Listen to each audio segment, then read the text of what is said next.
Halo semua, Assalamualaikum warahmatullahi wabarakatuh. Perkenalkan, saya Lulu Hairuniswah, mahasiswa Hubungan Internasional Universitas Mataram dan nomor induk mahasiswa L1A0250. Pada kesempatan kali ini, saya akan membahas tentang seberapa akurat konsep demokrasi di negara Amerika. Oke, langsung saja kita saksikan seberapa akurat konsep demokrasi di negara Amerika. Pertama, saya akan membahas mengenai konsep demokrasi. Apa itu konsep demokrasi?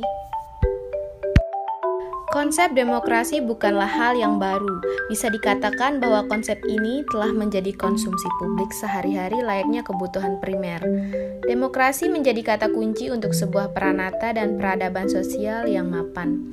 Demokrasi berarti mapan, tidak demokrasi artinya tidak mapan. Sebuah analogi sederhana yang dimiliki spektrum luas. Bahkan dewasa ini penerimaan demokrasi secara luas sebagai landasan legitimasi bagi tataan politik merupakan fenomena zaman modern di seluruh dunia. Oke, selanjutnya saya akan menjelaskan tentang prinsip-prinsip demokrasi di Amerika Serikat. Demokrasi berasal dari demos yang artinya rakyat dan kratos yang artinya pemerintahan, dan diartikan sebagai pemerintahan oleh rakyat.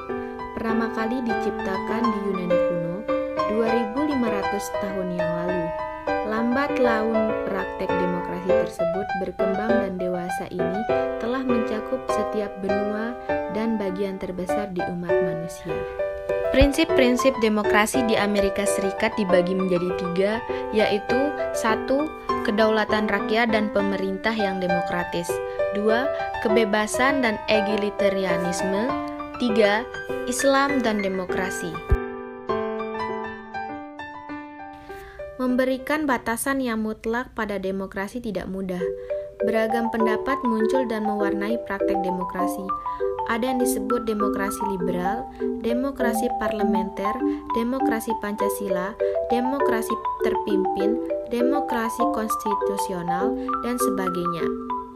Walau demikian, ada nilai-nilai dasar di dalam demokrasi yang dianggap sebagai nilai-nilai universal, seperti kedaulatan rakyat, kekuasaan mayoritas, pembatasan pemerintah secara konstitusional, nilai-nilai toleransi, kerjasama dan mufakat, jaminan hak-hak asasi manusia, hak-hak minoritas, pemilihan yang bebas dan jujur, persamaan di depan hukum, proses hukum yang wajar, serta pluralisme.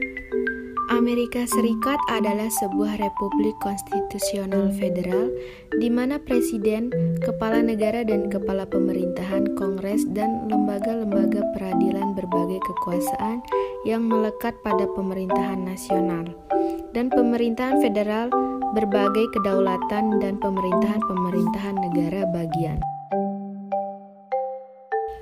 Cabang eksekutif dikepalai oleh presiden dan tidak memiliki kebergantungan terhadap cabang legislatif. Kekuasaan legislatif berada pada 2 kamar kongres, senat, dan dewan perwakilan rakyat. Cabang yudikatif atau peradilan terdiri atas Mahkamah Agung dan pengadilan-pengadilan federal yang lebih rendah kedudukannya. Menjalankan kekuasaan yudikatif atau peradilan, fungsi peradilan adalah untuk menafsirkan konstitusi dan hukum-hukum federal dan peraturan-peraturan yang berlaku di Amerika Serikat. Hal ini termasuk menyelesaikan sengketa antara cabang-cabang eksekutif dan legislatif. Susunan dan kedudukan pemerintahan federal dijelaskan di dalam konstitusi 2 partai politik, Partai Demokrat dan Partai Republik, mendominasi politik di Amerika sejak Perang Saudara, meskipun partai-partai lain juga ada. Oke, selanjutnya saya akan menjelaskan kesimpulan demokrasi di negara Amerika. Pada akhir abad ke-18, Amerika merupakan sebuah negara yang baru memulai pemerintahannya. Kongres menetapkan George Washington sebagai presiden pertama yang memerintah Amerika saat itu. Washington segera menunjuk Jefferson sebagai sekretaris negara dan Hamilton sebagai pemerintah keuangan. Namun, ternyata kabinet yang baru saja dibangun oleh Washington menuai perdebatan sengit antara Jefferson dan Hamilton. Hal ini disebabkan perbedaan pandangan antara kedua belah pihak. Jefferson merupakan seorang yang memiliki pandangan demokrasi dan kebebasan, sedangkan Hamilton merupakan seseorang yang mendukung monarki dan aritokrasi. Oke, itulah penjelasan tentang seberapa akurat konsep demokrasi di negara Amerika. Lebih dan kurangnya saya mohon maaf, semoga bermanfaat. Assalamualaikum warahmatullahi wabarakatuh.